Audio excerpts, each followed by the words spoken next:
One TV Patrol. Mayor Sam Fuentes nasubo sa demolisyon sa mga residente sa Barangay San Antonio. Anong detalye ni Johnny Tommy?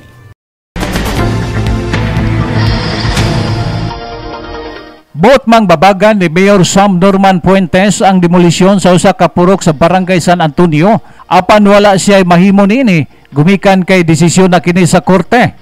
Gumikan ini iyang gitahasan si Majority Pro Leader Attorney Mars Tapayan nga bisitahon ang DENR Regional Office 10 aron makuhaan o kasayuran labot sa kahimtang sa mga timberland sa coastal area sa Usamis nga natituluhan bisan bawal kini sa nasudnon nga balaod.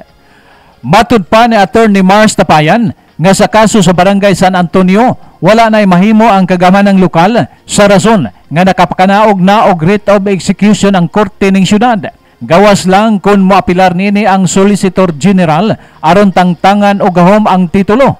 Apan gipangandaman sa kagamanang lokal mao kining uban pang mga timberland nga natituluhan og kasamtangang gipang-abangan sa mga tag-iya sama sa Barangay Katadman o Barangay Carmen. Kung moduso og sumbong ang mga landowner sa korte batok sa mga lot renters, dili layo ang posibilidad nga mahitabo na usab ang insidente sa Barangay San Antonio. Sa kaso sa Barangay San Antonio, may pasaka og kaso ang title holder gumikan kay nagmagahay og pagpahawa ang mga renter o gusto na nilang gamiton ang lugar nga temporaryong gibantukuran og mga balay.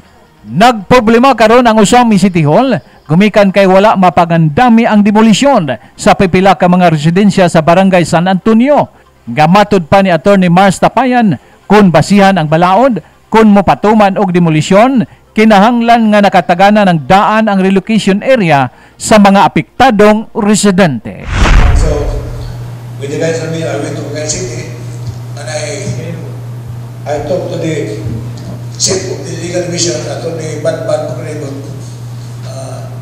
I tried to seek his advice how the LGU of Samis could act on its residents.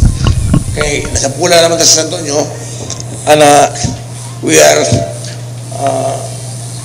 apprehensive that later on similar incident will happen, especially in Barangay Annex, ang Barangay Mlaubang nga na ma-eject sa korte sa LGU mga yung tabang. Para kita may public kaya na-aday existing regulation na kung yung mga eject is prepare a regulation. Alang sa One TV Patrol, Johnny Tommy reporting. One TV Patrol.